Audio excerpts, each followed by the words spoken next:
자, 레위기 10장 1절부터 7절까지 말씀을 다 같이 교독하시겠습니다. 아론의 아들 나답과 아비후가 각기 향로를 가져다가 여호와께서 명령하시지 아니하신 다른 불을 담아 여호와 앞에 분향하였더니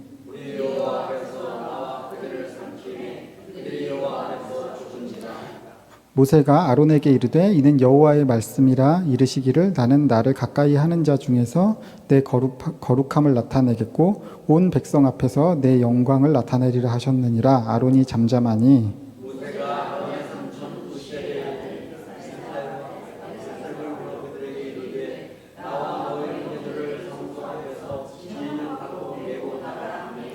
그들이 나와 모세가 말한 대로 그들을 옷 입은 채 진영 밖에서 메어내니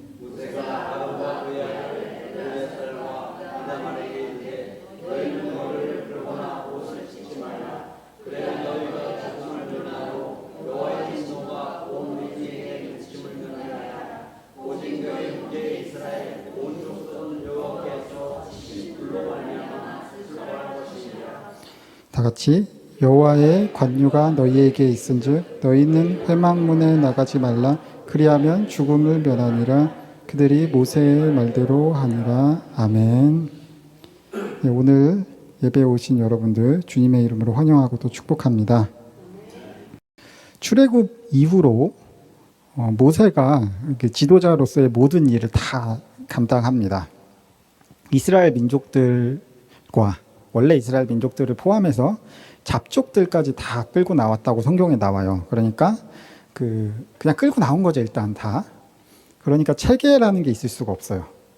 그냥 일단 다 끌고 나왔으니까.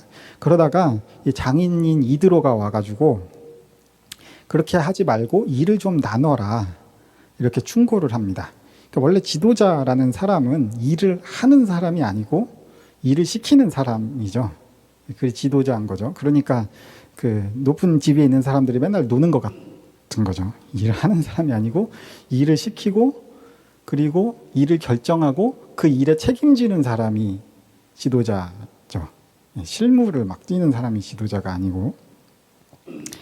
아무튼 그래서 일을 좀 나눠라. 어떻게 너 혼자 모든 일을 다 하면 힘들다. 그래가지고 모세가 일을 이제 나누기 시작합니다. 그래서 먼저 우두머리를 세워서 재판을 맡겨요. 재판을 하도록 맡겨줍니다. 그리고 레위기 8장에서는 이제 제사장으로서의 역할도 아론하고 그 아론의 아들들에게 위임을 합니다. 그래서 이 아론과 그 아들들이 이제 제사장으로서 일을 하게 됩니다. 그래서 8장에서 그 위임식을 하고요. 제사장의 위임식을 하고 9장에서는 첫 제사를 드려요.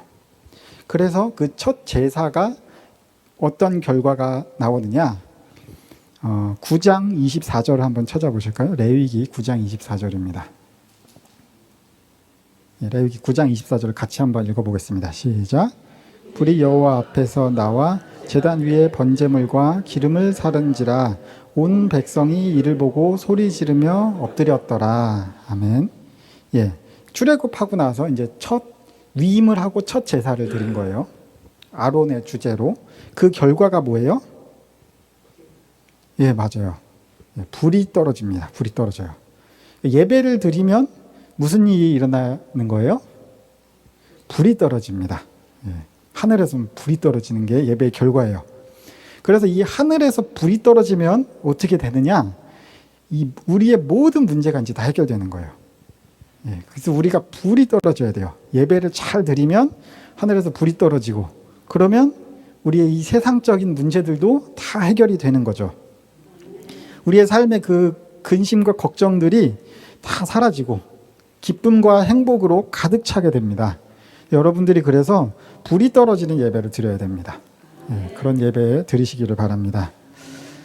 그런데 바로 아주 굉장히 성공적인 예배를 드렸잖아요. 하늘에서 불이 떨어졌어요. 근데 그 바로 다음에 오늘 본문인 10장에서 사고가 발생합니다. 무슨 사고가 일어났어요? 아론의 아들인 나답과 아비후가 여호와께서 명령하시지 않은 다른 불로 예배를 드렸다가 어떻게 돼요? 죽어버립니다. 예. 오늘 본문 2절을 한번 다시 같이 읽어보겠습니다. 시작. 나와 그들을 삼킴에 그들이 여호와 앞에서 죽은지라. 자, 아까 24절에서 성공적인 예배를 드렸을 때 어떻게 됐어요? 불이 떨어졌죠? 근데 지금 또 어떻게 됐어요? 또 불이 떨어졌어요. 그런데 결과가 완전히 다르죠. 성공적인 예배는 우리의 삶을 기쁨과 행복으로 이끄는데, 우리의 모든 걱정과 근심을 다 해결해 주는데, 지금 이 불은 어떻게 된 거예요? 지금 사람이 죽어버렸습니다. 예배자를 죽여버렸어요. 그래서 우리가 항상 이 명심해야 되는 게 뭐냐면, 예배를 올바르게 드려야 된다는 겁니다. 예배를 올바르게 드리는 게 얼마나 중요한가에 대한 이야기가 지금 나오는 거예요. 그냥 대충 예배를 드린다고 되는 게 아니란 말이죠. 올바르게 드려야 된다. 그럼 어떻게 예배를 드리는 것이 예배를 올바르게 드리는가? 이 예배의 결과에 따라서 내 삶이 충만하게 되기도 하고, 또 죽음과 같은 결과가 오기도 한단 말이죠. 그래서 어떤 예배가 그러면 좋은 예배인가? 첫 번째로는 잘못된 불을 사용하면 안 된다는 겁니다. 레위기 6장에서는 이 번제를 어떻게 드려야 되는지에 대한 이야기가 나와요. 하나님이 제사장들에게 번제를 드릴 시의 주의점에 대해서 알려주세요. 한번 6장 찾아볼까요? 6장 13절을 한번 찾아보겠습니다. 찾으셨죠? 한번 같이 읽어보겠습니다. 시작. 끊임없이 제단 위에서 피워 꺼지지 않게 할지니라. 아멘. 제단 위에 있는 불이 꺼지면 돼요? 안 돼요? 안 돼요. 제단 위에 불이 꺼지면 안 됩니다. 그리고 그 꺼지지 않는 불로 제사를 지내야 합니다. 오늘 본문 1절에 근데 뭐라고 나와요? 아론의 아들 나답과 아비후가 각기 향로를 가져다가, 그러니까 번제단에 불을 쓴 게 아니고 각기 자기들이 향로를 가져다, 자신들의 불을 가져다가 그 향로에 불을 쓴 겁니다. 그게 왜 그랬을까요? 불이 꺼진 거죠. 불이 꺼졌으니까 각기 자기의 불을 가져왔든지, 아니면 그 불이 마음에 들지 않아서 제단 위에 있는 그 꺼지지 않게 관리해야 되는 그 불이 마음에 들지 않아서 자신의 불을 가져왔든지, 어쨌든 그건 알 수 없지만 자기가 향로를 가지고 와서 자기의 불로 예배를 드린 겁니다. 번제라는 것은 재물을 완전히 다 태우는 거예요. 다른 제사들은 일부를 남겨서 제사장이 먹거나 아니면 사람들에게 나눠주거나 하거든요. 근데 이 번제라는 것은 하나도 남기지 않고 모두 다 태워버리는 제사예요. 그래서 번제란 예수님의 희생을 상징합니다. 예수님의 모든 것을 다 바치신, 목숨까지 바치신 그 희생을 상징하는 게 번제인데, 예수님의 그 십자가 사역, 예수님의 목숨을 바치는 온전한 사역을 헌신하는 것이 번제인데, 예수님이 자신의 그 전부인 목숨을 희생함으로써 우리가 죄사함을 받았잖아요. 그렇죠? 그리고 이것이 복음이죠. 이게 복음입니다. 우리가 그래서 한평생 붙잡아야 될 것이 뭐냐면, 예수님, 이 십자가의 복음, 예수님의 희생이 바로 우리가 붙잡아야 될 것이에요. 그런데 이 복음 말고 다른 것을 붙잡고 우리가 예배하는 경우가 있단 말이죠. 자, 갈라디아서 1장 7절, 좀 귀찮으시죠? 찾아보겠습니다. 갈라디아서 1장 7절입니다. 자, 다 같이 한번 읽어보겠습니다. 시작. 다른 복음은 없나니 다만 어떤 사람들이 너희를 교란하여 그리스도의 복음을 변하게 하려 함이라. 여기서 바울이 얘기했던 다른 복음이라는 것은 율법주의자들을 이야기합니다. 그러니까 율법도 지켜야 구원을 받는다라고 주장했던 사람들이 있었어요. 왜냐하면 이 당시에는 이제 유대교에서 막 개종한 사람들, 예수님을 이제 믿겠다고 생각한 사람들이 유대교 베이스였기 때문에 율법도 지켜야 된다고 주장을 한 거죠. 여러분들이 이제 뭐 잘 못 느끼실 수도 있겠지만 교회에도 굉장히 많은 법들이 있습니다. 일단 교단 차원에서 법이 있어요. 목사는 어떻게 되고 장로는 또 어떻게 되고, 되기 위한 법도 있고 되고 나서 지켜야 할 법들도 있고, 그래서 막 교단 안에서 재판국도 있습니다. 아세요? 교회 그 교단 안에 재판국이 있어서 그래서 막 법이 맞네 틀리네 하면서 우리들끼리 막 소송도 걸고 시시비비도 가리고 막 그래요. 뭐 그런 이런 법들이 있어요. 그리고 교회 내부에도 법들이 있죠. 그런 명문화된 법도 있고 또 우리의 암묵적인 법도 있습니다. 교회 오는데 이제 짧은 미니스커트를 입고 오거나 아니면 시원하게 이제 나시나 배꼽티를 입고 오거나 그러면 어떻게 되겠어요? 반드시 누군가 한마디 하죠. 반드시 어느 교회를 가도 누군가 꼭 이야기를 하는 사람이 있습니다. 만약에 찬양팀을 이렇게 쓰는데 지금은 저 내려가 계시는데 보통 이렇게 위에 올라와서 찬양팀을 쓰는데 어떤 찬양팀 남성분이 평소에 운동을 굉장히 열심히 하는 분이라 팔뚝이 막 근육이 막 이런 거죠. 그런 분들은 보통 이제 겨울에도 막 반팔티 입고 반바지 입고 돌아다녀요. 뭐 열이 많아서 그런 건지 자랑을 하려고 그런 건지 모르겠지만 그래요. 하여튼 그렇더라고요. 근데 자기가 이제 근육을 자랑하고 싶어서 나시티를 입고 올라가서 찬양을 부르면 어떻겠어요? 제가 한마디 하겠죠, 분명히. 야, 그 나시티는 너무한 거 아니냐 이러면서. 그렇겠죠? 예. 그런 것들이 이제 나쁜 건 아니에요. 사실 그 사회생활을 할 때 아주 중요한 게 있는데 그게 뭐냐면 상황에 맞는 옷을 입는 것. 진짜 중요해요. 저도 잘 몰랐는데 조금씩 나이를 더 먹어가면서 알겠더라고요. 상황에 맞는 옷을 입는다는 게 얼마나 중요한 일인가, 사회생활에 있어서. 제가 대학교 다닐 때 교수님이 한 분 계셨는데 그 교수님이 수업에 들어와서 첫 시간에 그러시더라고요. 자기는 수업에 들어올 때 항상 정장을 입고 넥타이를 메고 들어온대요. 보통 교수님들이 그렇게 정장 입고 수업하시는 분들이 없어요. 거의 대부분 편안하게 캐주얼 입고 들어와서 그냥 수업하십니다. 그런데 자기는 무슨 일이 있어도 꼭 정장을 입고 넥타이도 잘하고 그리고 들어오기 전에 잘 괜찮은가 점검도 다 잘하고 이렇게 아주 신경을 쓰고 들어온다는 거죠. 그래서 그렇게 하는 이유가 뭐냐면 내가 이 수업을 위해서 최선을 다했다는 것을 보여주고 그리고 수업을 듣는 당신들을 내가 존중한다는 의미로 그렇게 한다는 거예요. 또 그렇게 들으니까 그래, 저 그 교수님의 진심이 이제 좀 이렇게 알겠더라고요. 교회 안에도 그런 어떤 사회생활을 하는 데 있어서 하여튼 옷차림이 이렇게 중요하다는 것이죠. 교회 안에는 그런 옷차림 말고도 또 여러 가지 법들이 있죠. 그런데 그 법들이 복음은 아니라는 것이죠. 진짜 복음, 그 십자가의 복음을 전하기 위해서라면 다른 법들은 바뀌거나 무시될 수도 있는데 마치 그 규칙이 복음인 것처럼 우리가 생각될 때도 있다는 거죠. 제가 이 교회를 하기 전에 이제 여러 교회를 막 다녔어요. 탐방 겸 해서. 근데 지금 굉장히 유명하고 핫한 교회 중에 하나가 홍대에 가면 뉴송 처치라는 교회가 있습니다. 거기에 가면은 제가 알기로 한 300~400명 정도 모이는데 95% 이상이 청년이, 99%가 청년이에요. 20대, 30대 초반까지가 거의 대부분이에요. 그래서 뭐 홍대 주변에 사람이 살지는 그렇게 많이 살지는 않을 거 아니에요? 그럼 청년들이 그 교회 예배를 드리려고 일부러 홍대까지 찾아와요. 근데 제가 이제 가서 굉장히 놀랐던 게 딱 들어가서 일단 들어가는 것부터 놀랐어요.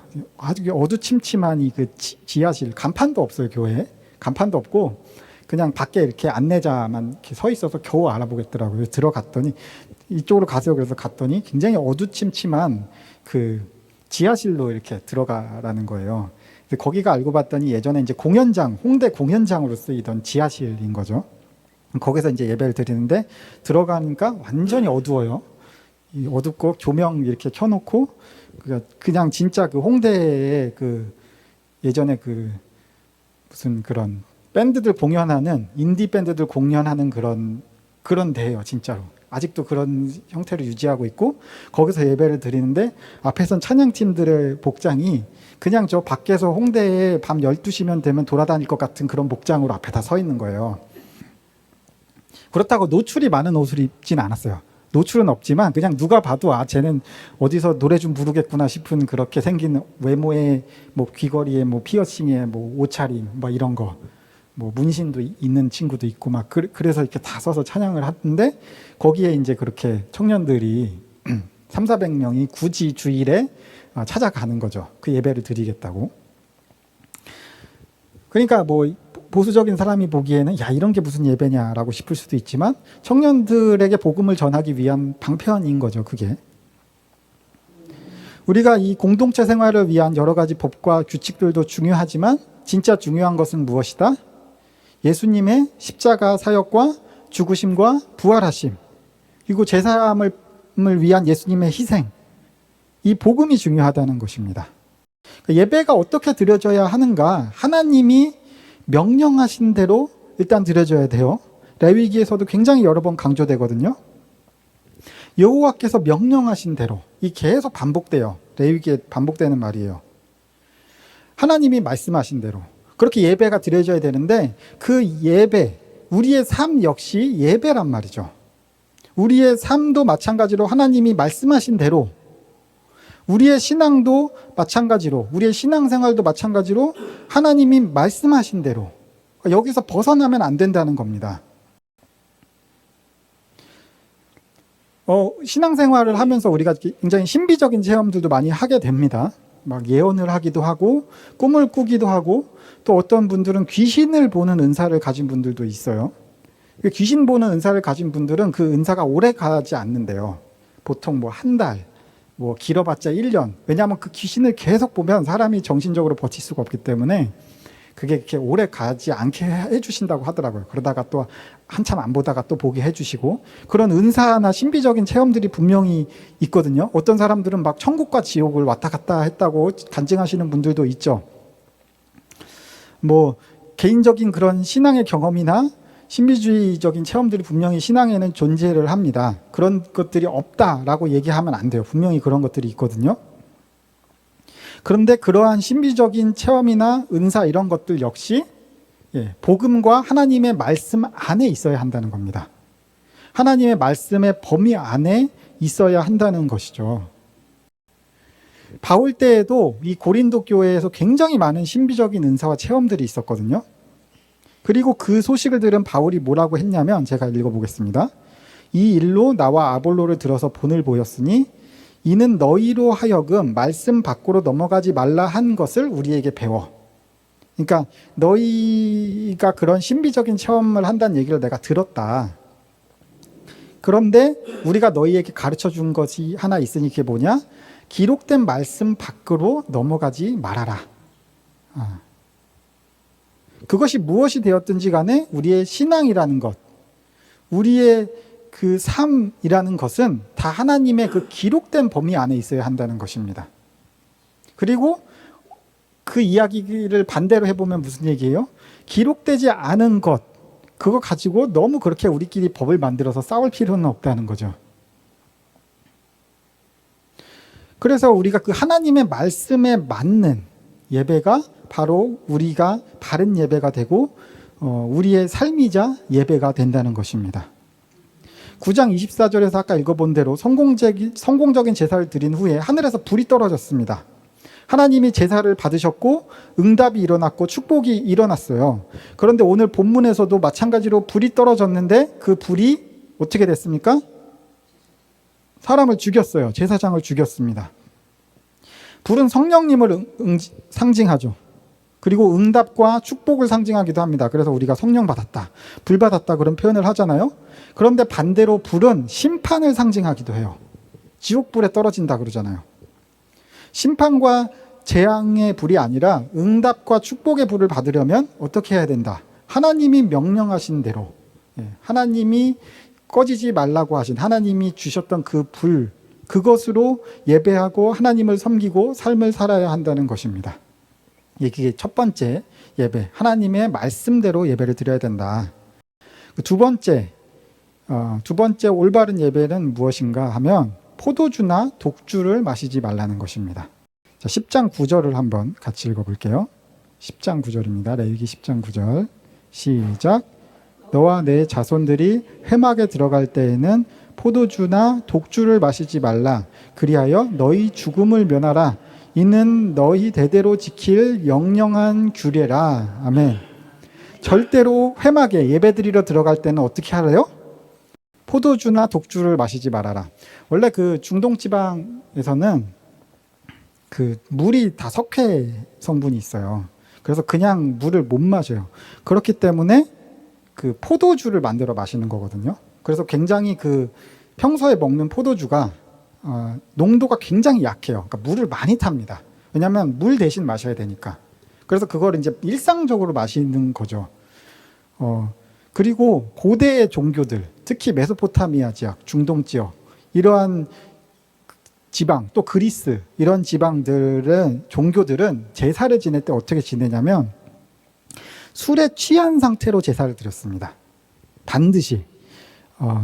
술에 취하거나 또는 심한 경우에는 환각성 마약을 복용하고 예배를 드립니다. 왜 그래요? 이 신비적인 체험을 하려고. 신비적인 체험을 위해서 술을 굉장히 잔뜩 취하거나 환각성 마약을 먹고 무아지경의 상태, 이 환상 속에서 예배를 드리는 거죠. 그리고 또 제사 자체가 굉장히 음란한 경우가 많아요.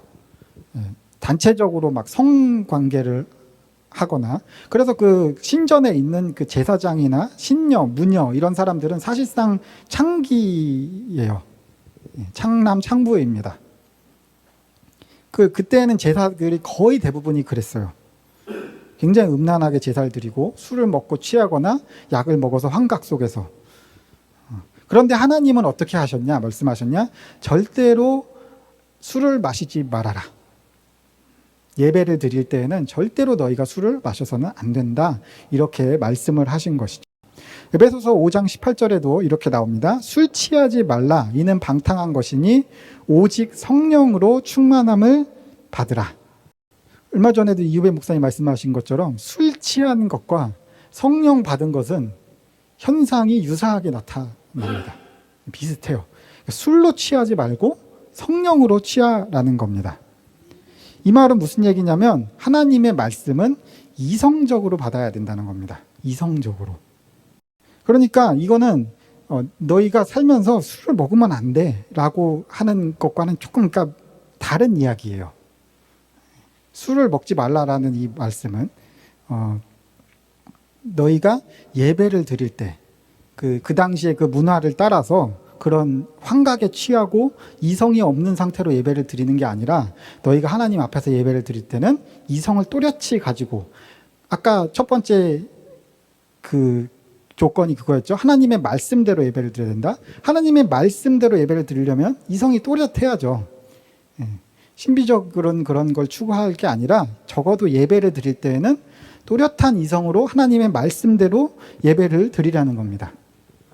그러니까 막 이런 거 가지고 야 하나님이 술을 먹지 말라 그랬어 라고 이제 막 왈가왈부할 일은 아닙니다. 그러니까 이거는 예배를 드릴 때 하나님 앞에서 이성을 유지해야 된다. 그런 시대적인 이야기들이 반영된 이야기인 것이죠.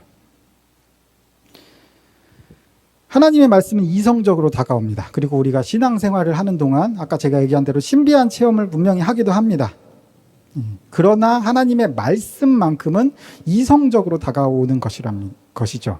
우리의 예배는 맨정신으로, 맑은 정신으로 드려야 한다는 것입니다. 바울 당시에 이방 제사장들은 그 신비한 체험을 위해서 또 이 출애굽 당시에 여러 종교들은 신비 체험을 위해서 이성을 오히려 지워버리기 위해서 술을 마시고 제사를 지냈단 말이죠. 그게 아니고 이런 억지스러운 신비 체험이 아니라 이성적으로 하나님의 말씀을 받으면 하나님이 성령님을 통해서 신비한 경험을 우리에게 주신다는 거예요. 그러니까 우리가 오후에 굳이 성경 공부를 하는 것도 다 이성적으로 하나님의 말씀을 받기 위한 거죠. 이성적으로 먼저 하나님의 말씀을 받고 그 다음에 하나님이 주시는 그 신비한 체험들이 그 다음에 우리 안에 일어나는 거지. 먼저 신비한 체험을 추구하고 그 다음에 하나님의 말씀을 받겠다라는 것은 거의 불가능한 일입니다. 안 돼요. 그렇게는 인간이 잘 되지가 않습니다. 자, 이 두 번째, 이성적으로 또렷한 정신으로 하나님의 말씀을 받아라. 세 번째는 누룩을 넣지 않는 제물을 드리는 것입니다. 제가 전에도 한번 얘기했죠. 제사 중에 소제 이야기를 한 적이 있죠. 소제의 제물은 곡식가루와 그 가루로 만든 빵인데 그 남는 빵을 이제 제사장들이 먹는단 말이죠. 근데 절대로 누룩을 넣지 말아라. 맛없는 빵을 먹으라는 거예요. 아주 뒤지게 맛없는 빵을 먹으라는 겁니다. 소제 제물로 드려지고 남은 빵은 제사장의 양식. 그렇다면 우리의 영의 양식은 무엇입니까? 마찬가지로 하나님의 말씀입니다. 하나님의 말씀에 누룩을 넣지 말아라. 즉 하나님의 말씀 외에 다른 것들, 내 생각을 넣지 말아라. 세상적인 생각이나 개념을 넣지 말아라. 과학 이런 거 필요 없다. 이런 겁니다. 성경책은 과학책이 아니에요. 하나님의 말씀은 과학으로 증명될 필요가 없습니다. 과학으로 증명이 되든 안 되든 하나님의 말씀은 말씀 그 자체로 진리입니다. 그러니까 굳이 우리가 머리 아프게 과학으로 성경 말씀을 증명하려고 할 필요가 없어요.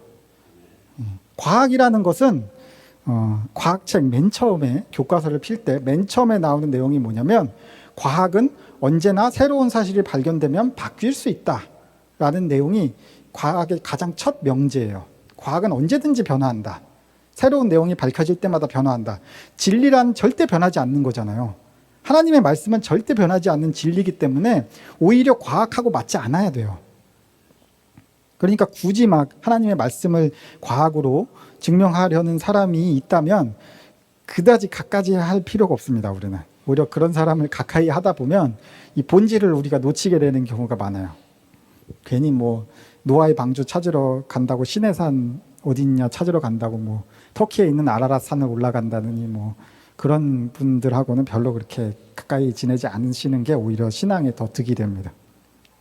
하나님의 말씀은 이해하는 게 아니고 믿어지는 것입니다. 이해가 되지 않는데 믿어지니까 그게 성령의 역사인 거예요. 이렇게 해서 우리가 하나님이 기뻐하시는 예배를 드리면 그 결과가 어떠냐? 10장 3절, 오늘 본문 10장 3절을 우리 마지막으로 다 같이 읽어보겠습니다. 10장 3절입니다. 시작. 모세가 아론에게 이르되 이는 여호와의 말씀이라 이르시기를 나는 나를 가까이 하는 자 중에서 내 거룩함을 나타내겠고 온 백성 앞에서 내 영광을 나타내리라 하셨느니라. 아론이 잠잠하니. 아멘. 자, 그 예배의 결과가 뭐예요? 하나님의 거룩함이 나타나고 영광이 나타납니다. 그런데 또 한 가지, 우리 방금 읽은 3절의 제일 마지막에 뭐라고 나와요? 아론이 어떻대요? 잠잠하니. 지금 아론이 무슨 상황이에요, 여러분? 두 아들이 죽었어요. 여러분들 두 아들이 죽었는데 잠잠하실 수 있겠어요?